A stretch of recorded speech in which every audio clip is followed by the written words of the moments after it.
Hi, I'm Mike Hughes, Next Level Training.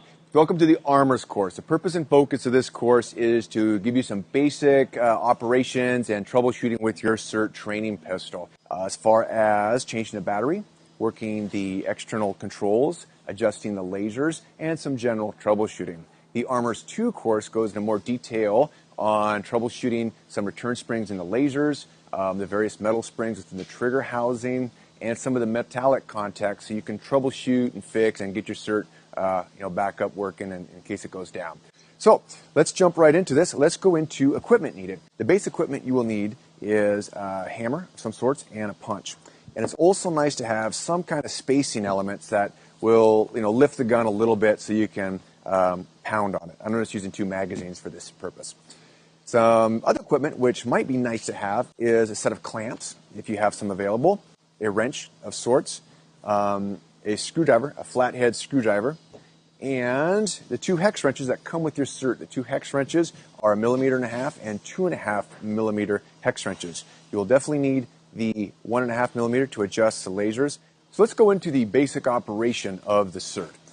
So as far as inspecting the pistol, first of course review all the safety material. Always abide by all safe operation. I don't have a live fire pistol on me, so I'm good to train right now and I'm good to work on this SIRT. And some of the basic operation, you have the take-up indicator. Now this switch up on top is the take-up indicator, and this turns on and off the lower red laser. The lower red laser comes on when you prep that trigger. All right, so you prep that trigger, you get the lower red, and if you have a pro model, when you break the trigger, you get the powerful green laser. If you have a performer model, that upper laser will be red as well. The purpose of the take-up laser really evolves around training. There's a lot of training videos we have on that, but it's really set to know when you're taking up the slack on the trigger. It is not an aiming device. It's really to know the muzzle movement and when the shooter has a finger on the trigger.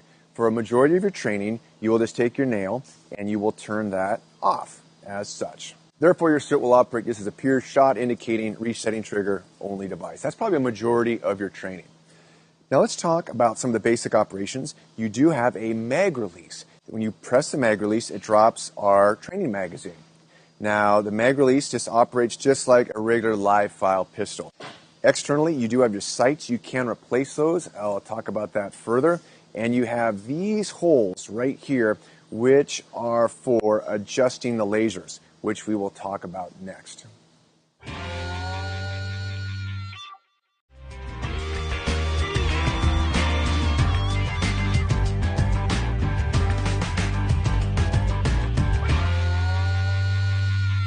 Now, probably one of the more common things you have to do with your SIRT is adjust the lasers. You adjust the lasers through these holes that are open on the side and the lower part and upper part of the SIRT, the front portion. Adjusting the lasers is essentially having set screws that move the back end of the laser around. You want to make sure that you keep your sights as centered as possible. Don't adjust your sights. In other words, put your sights on so they're centered just like your live fire gun, so your natural point of aim while you're training, and the SIRT is emulating your live fire pistol, and then adjust the lasers to the sights. And let's go over that right now. What you will need is your 1.5 millimeter hex wrench. If you do go to the hardware store and have to pick one of these up, I would suggest getting a couple. They tend to grow legs and get lost. I keep one in my wallet right by my concealed carry permit, okay, right in there. I always have my wallet around, so that's just my stock place to carry an extra one of these wrenches.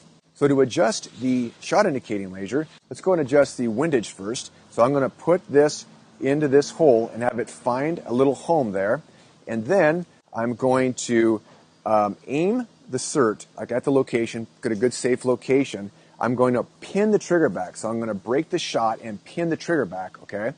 And then I'm going to look down the sights, and then I'm going to adjust it left and right. Now I would suggest sighting in on a target about 15 yards away, because at 15 yards away, the offset from your line of sight and the laser is such that it just kisses at about 15, and if you shoot really far targets, like that jar on your fence post, 50 yards out or something like that, it doesn't rise up too much. And if you're shooting closer targets, you generally still see that laser impact with your off eye, okay? So I'm picking about a 15-yard target. I'm putting this 1.5 millimeter hex wrench in on the side. I break the trigger, I pin it back, meaning I hold it all the way back so it stays on. And then I will watch it go left and right. I generally will close an eye. And it just cuts sight picture. I want it just to cut sight picture, cutting left and right. Now, you may ask, like, okay, which way do I turn it? Well, honestly, I would just suggest turn it one way. If it's the wrong way, go the other direction, okay? Don't go too far either direction to bottom it out, and if it should be pretty easy to turn. But it's righty-tighty, which means as you righty-tighty, that you're pushing that back end of the laser, and the laser is going to go to your right. And as you go left and unloosen the set screw, all right, the laser is going to go to the left. All right, I'm talking about the top part of the wrench. Just use a classic righty-tighty, lefty-loosey. But honestly, I wouldn't get too wrapped around the axle on that. When you start moving it, you'll figure it out real quick. Oh, wrong way, other way, okay? But what you will want to do is you'll probably in unison have to adjust the vertical laser. So in the upper portion right here, go ahead and put the 1.5 millimeter hex wrench in.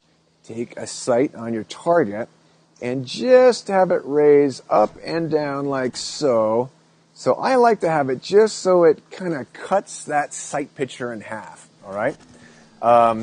So that's really the fundamentals of adjusting the shot indicating laser.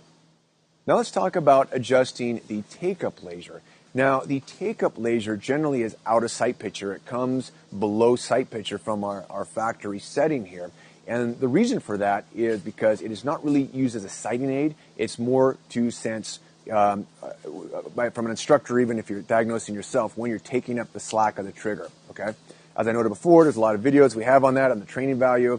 But if you do want to adjust it, you can just by these two holes. There's a hole right in the middle here, right by where the Picatinny rail is, and there's a hole right here. And a very common adjustment to do is to insert like so and bring it further down, okay? Bring the laser impact down.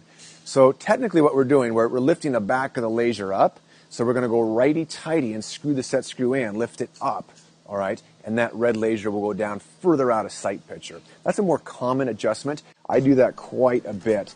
There is really no set position for this, but you can kind of see how you can adjust it up and down